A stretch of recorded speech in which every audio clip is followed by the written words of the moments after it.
Welcome back guys. अभी हम पढ़ने वाले हैं रविन्द्रनाथ टैगोर का दो ऐसे हैं, द क्रिएटिव आइडियल और द सिग्निफिकेंस ऑफ पोइट्री। तो इसके कुछ पॉइंटर्स लिखे हुए हैं मैंने, सिर्फ वही एक्सप्लेन करूँगी क्योंकि उसके बाद तो फिर उसको इलेबोरेट करना आप लोगों की ड्यूटी है, ठीक है। तो वो कहते हैं कि जो क्रिएटिविटी है वो डिवाइन गिफ्ट है, भगवान का दिया हुआ गिफ्ट है। और जो आर्ट है वो सच्चाई और छुपी हुई ब्यूटी को रिवील करता है। Imagination is the basis of creativity, imagination से ही आपकी क्रिएटिविटी बनती है।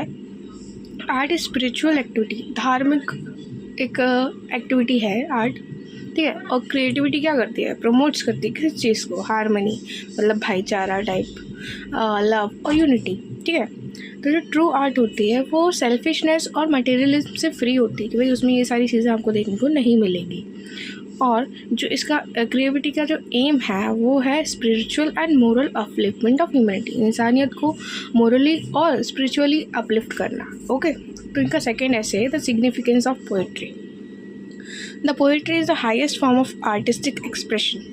मतलब पोइट्री एक सबसे उच्च फॉर्म है किस चीज़ का, अपनी एक्सप्रेशन को, मतलब आर्ट के थ्रू अपनी चीज़ों को व्यक्त करने का, ठीक है।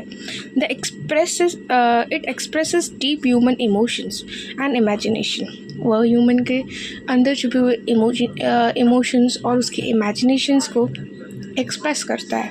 पोइट्री रिवील्स करती है किस चीज़ को, ब्यूटी को, किसके, नेचर एंड लाइफ। जो लाइफ है उसकी ब्यूटी और जो नेचर है उसकी beauty. It connects people through universal human feeling, वो सारे लोगों को ह्यूमन फीलिंग से कनेक्ट करता है एक दूसरे से, okay. Poetry awakens imagination and creativity. Poetry imaginations और क्रिएटिविटी को जगा देती है, आप ज़्यादा से ज़्यादा सोच पाओगे अगर आप पोइट्री लिख रहे हो, ठीक है। It promotes truth, beauty and it promotes beauty, truth, goodness and spiritual growth. तो जो आपकी पोइट्री है वो आपकी सच्चाई को बताएगी, ब्यूटी भी दिखाएगी, और गुडनेस मतलब अच्छाई, और स्पिरिचुअल ग्रोथ दिखाएगी, ठीक है, सब लोगों की, okay. Its purpose is to enrich human life and build a compassionate society, okay. तो ये अपना ऐसे यहाँ खत्म होता है।